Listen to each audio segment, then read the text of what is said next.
আজকে বানাচ্ছি মুসুর ডালের লাল লাল মুচমুচে বড়া। কি অবস্থা সবার, কেমন আছেন? আলহামদুলিল্লাহ, আমি ভালো আছি।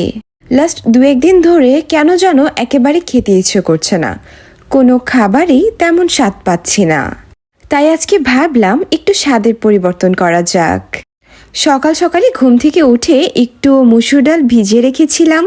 ডালের বড়াটা অবশ্য বেশিরভাগ মুগ ডাল দিয়েই করা হয়, কিন্তু আমার কাছে মুসুর ডাল দিয়ে বেশি ভালো লাগে। পাটায় বাটা ঝাল ঝাল ডালের বড়া আর সাথে গরম ভাত ভেবেই পেটে খিদে লেগে যাচ্ছিল। বড়াতে দেওয়ার জন্য কিছু পেঁয়াজও ছেঁচে নিলাম। আর এই বড়াটা আমি বানাবো শুকনো মরিচ দিয়ে। শুকনো মরিচের ঝাল ঝাল বড়া কিন্তু অনেক ভালো লাগে। শুকনো মরিচগুলো আমি ছোট ছোট করে কুচি করে নিয়েছি। এখন সব কিছুকে ভালো করে একসাথে মেখে নেব। বড়াটা বানাতে বানাতে আমি একটা জিনিস খুব ভাবছিলাম। আমি রান্না মোটামুটি ভালো করতে পারলেও আমি না তেমন ভর্তা বানাতে পারি না। ভাবছিলাম কিছু ভর্তা ট্রাই করব।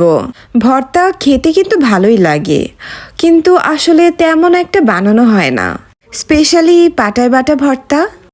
দেখি খুব তাড়াতাড়ি কিছু ভর্তা রেসিপি ট্রাই করব, আর অবশ্যই রেসিপিগুলো আপনাদের সাথে শেয়ার তো করবই। বড়া কিন্তু মেখে নেওয়া রেডি, এখন মুচমুচে করে তেলে ভাজার পালা। এখানে আমি আপনাদের একটি টিপস বলতে পারি। ডালের বড়া ভালো করে মাখার সময় অল্প তেল দিয়ে নিলে বড়াগুলো কিন্তু অনেক সুন্দর মুচমুচে হয়। এই তো কি সুন্দর ভাজা হয়ে যাচ্ছে আমার ডালের বড়াগুলো।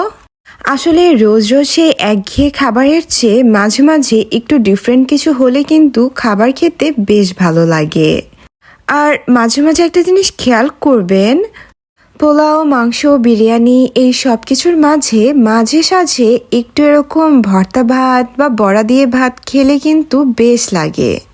আর ভর্তা লাভার এরকম অনেক আপুদেরই আমি চিনি যারা ভর্তা হলে একেবারে পেট পুরে ভাত খেতে পারে। আমার ডালের বড়াগুলো ভাজা হয়ে গিয়েছে, এখন এগুলো একে একে নামিয়ে নিচ্ছি। দেখুন রংটা কত সুন্দর এসেছে। মুসুর ডালের বড়াতে কিন্তু রংটা অনেক সুন্দর হয়, একেবারে লালচে লালচে। এই তো আমার বড়াগুলো একেবারে রেডি। এখন এগুলো খাওয়া হবে গরম ভাতের সাথে, আর সাথে কিন্তু একটা ভাজা শুকনো মরিচ হলে খারাপ হবে না।